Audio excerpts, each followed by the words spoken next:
请不要将这个视频在中国大陆流传，这将会严重违反中国大陆的互联网管制条例。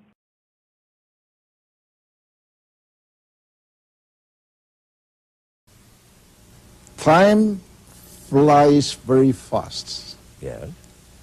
We met for the first time in 1986. You and I. That's right. When I was mayor of Shanghai. That's right. It was on a roof out of doors. Near out of door near the Huangpu River. Exactly. Exactly. And I'm very happy to meet you again today. And I thank you very much for granting us this interview. You know, Mr. President, you took over a little bit more than 10 years ago, right? Widely perceived to be a transitional figure. You were not going to be number one. You were going to spend a few years running the country, and then somebody more decisive and somebody stronger and so forth was going to take over. But you confounded the skeptics. You took charge, and you're still very much in charge. Why do you believe that perhaps you were underestimated? I was the mayor, then the party secretary in Shanghai. In fact, I did not think that I would be transferred to the Central Committee here in Beijing. But finally, I was the man who was selected. Deng Xiaoping and other leaders of the older generation wanted me to become General Secretary of the Communist Party. I did not expect this. However, I've been in this position for 11 years, and I've always held the conviction that I need to do my very best to serve my country and my motherland. And maybe it was because of my hard work and my diligence that I still have the job. The shorter answers. You know the United States. Shorter answers, please. More concise. But I think my answer is roughly the same length as your question. I know it. That's absolutely true. If you make concise and brief questions, I'll give you brief answers. You are called by some the silk-wrapped needle. Is that one reason for your success? Or what does it mean? People use the same phrase to describe the character of Deng Xiaoping. I don't think I should be put on a par with Deng. But one thing for myself is that, for sure, is that I am a decisive figure. But that also would seem to mean you're a tough figure, a needle. In fact, a needle wrapped in silk is a very high compliment in Chinese, so I think I should be more modest. You studied the speeches of Thomas Jefferson and Abraham Lincoln as a youngster? When you were learning English? In fact, I was in middle school. And later, when I was a teacher in the night school in Shanghai, I also selected Lincoln's Gettysburg Address as part of my course. And maybe you want me to quote some lines from that speech. I do indeed. 47 years ago, our fathers brought forth on this continent a new nation, conceived in liberty and dedicated to the proposition that all men are created equal. Why did you learn that by heart? I'm particularly interested in the phrase, all men are created equal. That all men are created equal. Because this was a great influence on the students when I was in middle school. And I think what Abraham Lincoln described in his article still remains the goal of American leaders today. Especially the last paragraph, the government of the people, by the people, and for the people, never pushed from others. But Abraham Lincoln was elected by the people, correct? That's right. Why is it that Americans can elect their national leaders, but you apparently don't trust the Chinese people to elect your national leaders? Why? I also believe that I am an elected leader. although we use different ways of election. The only difference between China and the United States on this specific question is the different systems of election that we use in our two countries. Because China has its own historical tradition, its own level of education, of economic development and social development, and so on. So I think each country should have its own individual system of election. Of course. But I don't understand still why you have a one-party state. What would happen? What would happen in China if there were 2 or 3 parties? Isn't it conceivable that, as in the United States, the competition between the parties to represent the majority of the people in that country make for a better country? Why is it necessary to have opposition parties? It shows that you don't understand Chinese history. Americans think the whole world should adopt American values and the American political system. I don't think that is wise. It's not the American. It is the British. It is the German. It is the French. It is, I mean, it's all over the world.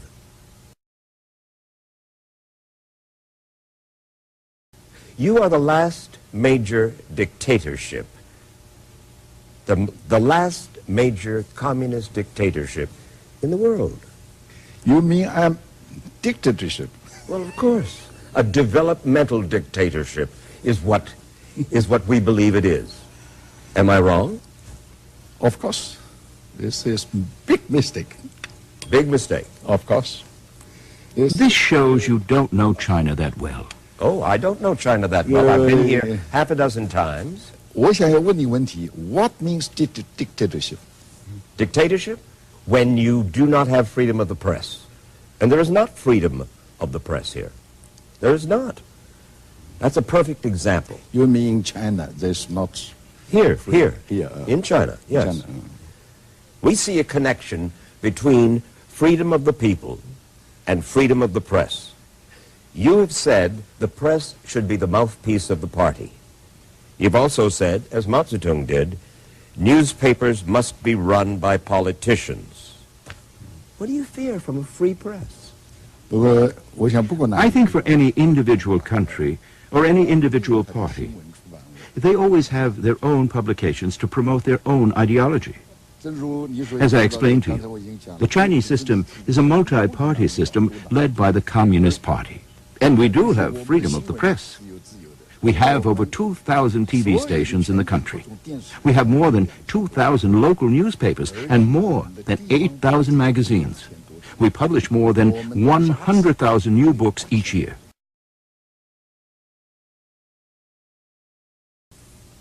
You had never served in the armed forces of China, right? Correct. One of the most important parts of your job. You're the chairman of the Central Commission of the Military, right? Military Committee. Military Committee. A man who has never served in the armed forces, like Bill Clinton. You have been tough on the Army, haven't you? You were right. I never served in the Army, in the military, because I am an intellectual. In the United States, intellectuals serve in the Army, Mr. President. That's true. Having said that, though, I have served as chairman of the Central Military Commission for 11 years. I think I have the confidence of the Army. As chairman, I don't personally need to fire a gun or fly an airplane. My responsibility is to make strategic decisions. Well, you made a very serious decision. The Army, the armed forces, used to be in business. Oh, this is my decision. I know it. 2 years ago, you said to the Army, out of business. You are the Army. You are not business people. Why? I think if the Army is allowed to do business, that would erode our Army. Because history has taught us that any army that is allowed to engage in business eventually becomes corrupted. And that would destroy the morale and the fighting will of the military. You were a student protester in Shanghai. Shanghai, that's right. At the time of the nationalists, we want freedom, we want democracy. That was you. That's right. And that's what those folks That's what those people in Tiananmen Square were saying. We want freedom. We want democracy. I first joined the student movement against the Japanese military in China. We sang our protest song, "Arise, my fellow classmates, and defend the motherland." 同学们，大家起来，担负起天下的兴亡。听吧，满耳是大众的折扇，看吧，也年年国土的人伤。 One more question about dictatorship. That's right. You bring up the internet.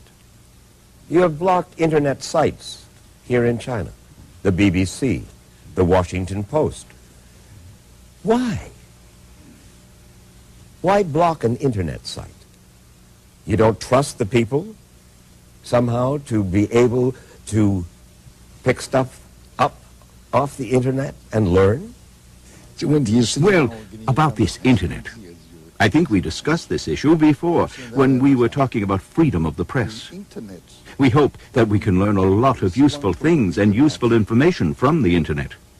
However, sometimes there is also unhealthy stuff, especially pornography on the internet, which does great harm to our youngsters. Not from the BBC and not from the Washington Post. As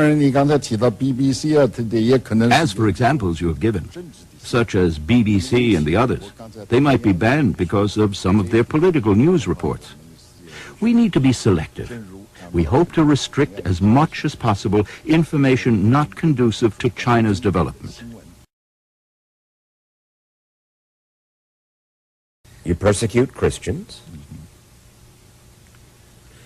You persecute something called Falun Gong. What in the world?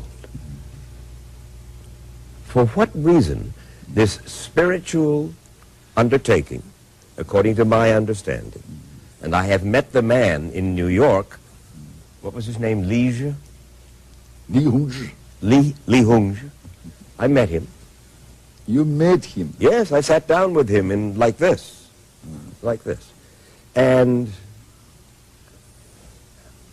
they do exercises. They believe in a certain spiritual life. What is it that worries you so about Falun Gong that you torture, arrest, kill, etc.? What is it? At first, I would like to ask you, you also trust the Falun Gong? Trust them? I don't know enough about them. I will tell you. Li Hongzhi claims to be the reincarnation of the chief Buddha, and also a reincarnated Jesus Christ. Do you believe that? He said that doomsday was about to come. And he also said that the earth was going to explode. He also claims that I and Mr. Li Peng, who then was the premier, used to call him on the telephone, asking him to delay the date of the explosion of the earth, maybe for several decades. But we had never talked to him.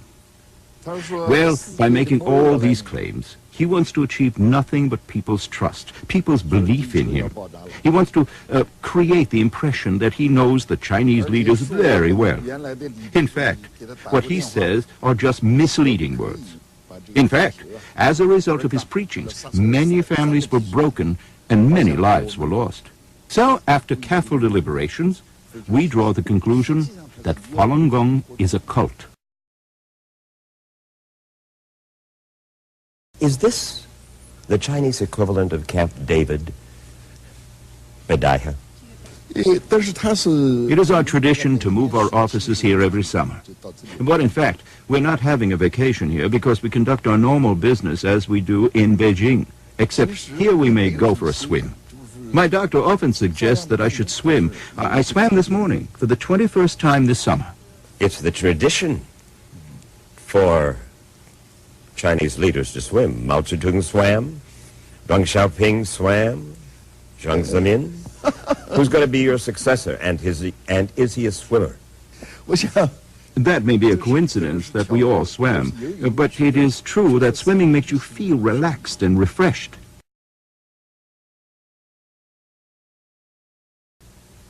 When we talk about dictatorship, I'm wagging my finger at the president of China.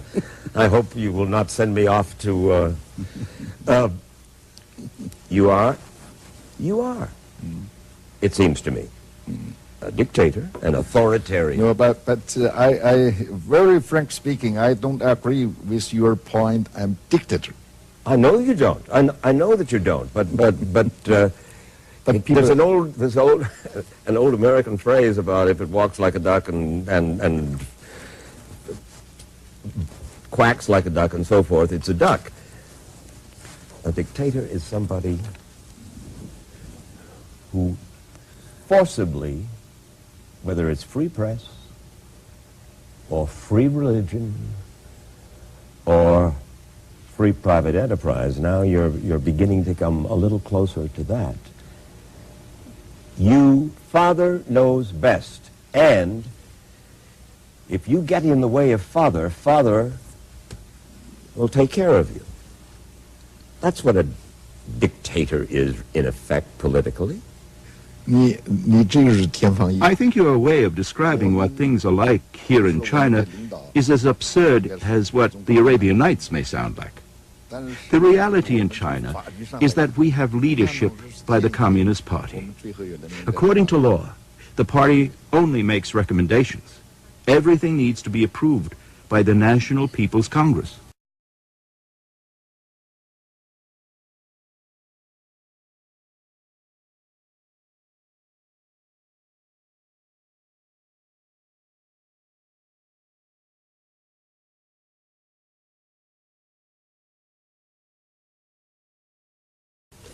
Look, one last question.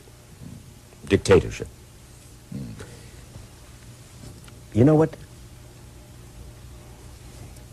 When I see the picture of that one young man in front of the tank in Tiananmen Square, that to me means Chinese dictatorship. That's a wonderful symbol that hits me in my heart about dictatorship in China. I don't need translation. I know what you say. I'm very willing to answer these questions because Barbara Walters of ABC had asked me the same question about 10 years ago and gave me a photo. And I said this young man was not arrested and did not get hurt because the tank stopped in front of him and refused to crush him. And Barbara also gave me the name of who she believed was the young man, although I may have forgotten a specific name. But I asked people who were working with the public security agencies to use all of their networks to check out the whereabouts of that young man. And after a month-long investigation, I could say for sure that this young man has not been arrested. Did a part of you admire his courage? In fact, I've never met this young man, although we're trying to search out his whereabouts. But we do know that he was never arrested. I do not know where he lives now in China, but looking from the picture, I know he definitely had his own ideas. But whether his ideas were correct ones, that's an entirely different question. I cannot tell for sure who and what had influenced him. You haven't answered the question, Mr. President. Did a part of Jiang Zemin admire his courage? Now, I know what you're driving at. But what I want to emphasize is that we fully respect people's rights to freely express their wishes and desires. But I do not favor any flagrant opposition to the government's measures during an extraordinary situation. The tank stopped and did not run over the young man. I'm not talking about the tank. I'm talking about that man's heart, that man's courage, that man, that lonely man, standing against that. You were a student protester back in the Shanghai days.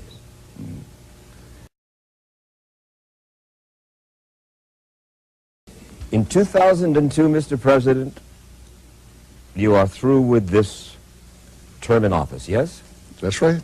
My term for the presidency will end in 2003, and for General Secretary in 2002. 2002, 2003, do you intend to give up any of your 3 posts? 我想你是 Oh, you ask very sharp, tough questions. Well, I'm afraid I can't give you a definitive answer today at this moment, because what will happen will be decided through our democratic system.